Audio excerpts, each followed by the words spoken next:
The bells of Avemoor rang across the valley, their bronze mouths singing the hour of dusk. Smoke curled from the chimneys of stone houses, and the scent of bread and wood-fire filled the narrow streets.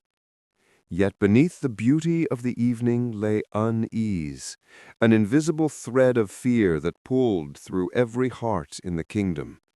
For 20 years, King Aldric had ruled with a hand of iron wrapped in silk.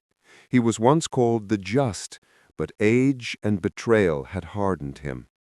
The nobles whispered that he trusted no one, not even his own blood.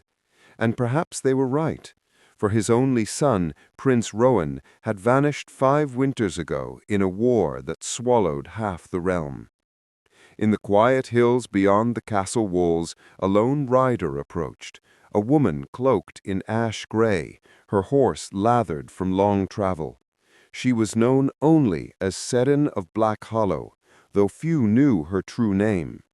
Her eyes held the kind of sadness that did not fade with years, and the sword at her hip bore no crest, only a single etching of a thorned rose.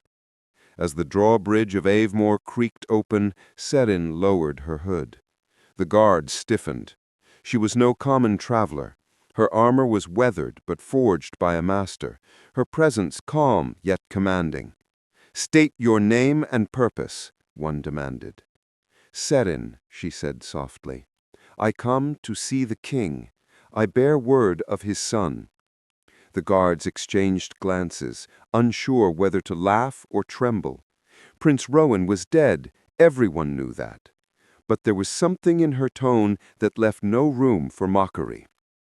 They allowed her to pass, and the gates closed behind her with a groan like thunder. The great hall was a place of cold splendor. Torches burned along marble pillars, and a long carpet of crimson stretched toward the throne. King Aldric sat there, his crown tilted slightly as though the weight of it had grown unbearable. Around him gathered courtiers, men with empty smiles, women in silks that shimmered like deceit. When Seren entered, all noise fell away. Her boots echoed on the stone floor, and she bowed only briefly before meeting the king's eyes. "I was told you bear word of my son," Aldric said, his voice deep and gravelly. "Speak quickly, for I have little patience for ghosts." Seren withdrew from her cloak a small locket, tarnished by time.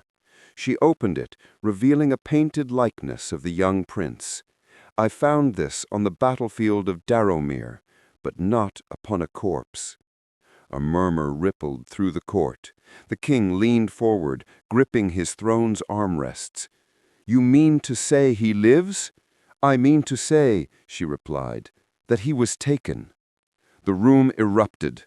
Lords shouted questions, priests crossed themselves, and one woman fainted. But the king silenced them with a single raised hand. "Where is he?" "I do not know," Seren said, "but I know who took him." She withdrew a small iron seal from her pouch, stamped with the mark of a coiled serpent. "The Order of the Thorned Crown," she said. "They move in shadows, sowing revolt. They seek to place a false heir on your throne." The king stared at the seal as if it were poison. "That order was destroyed," he whispered. Seren met his gaze. "So was your son." That night, the castle did not sleep. Messengers rode out under moonlight, torches flaring in the mist. The king summoned his war council, but none knew who to trust. Spies, traitors, and loyal knights all sat at the same table, bound by fear more than loyalty. Seren was given a small chamber near the western tower. She removed her armor piece by piece, revealing scars old and new. When she looked into the small mirror by her bed, she barely recognized herself. The years had taken much, but not her purpose. As she blew out the candle, a whisper drifted from the corridor. "Seren of Black Hollow," said a voice.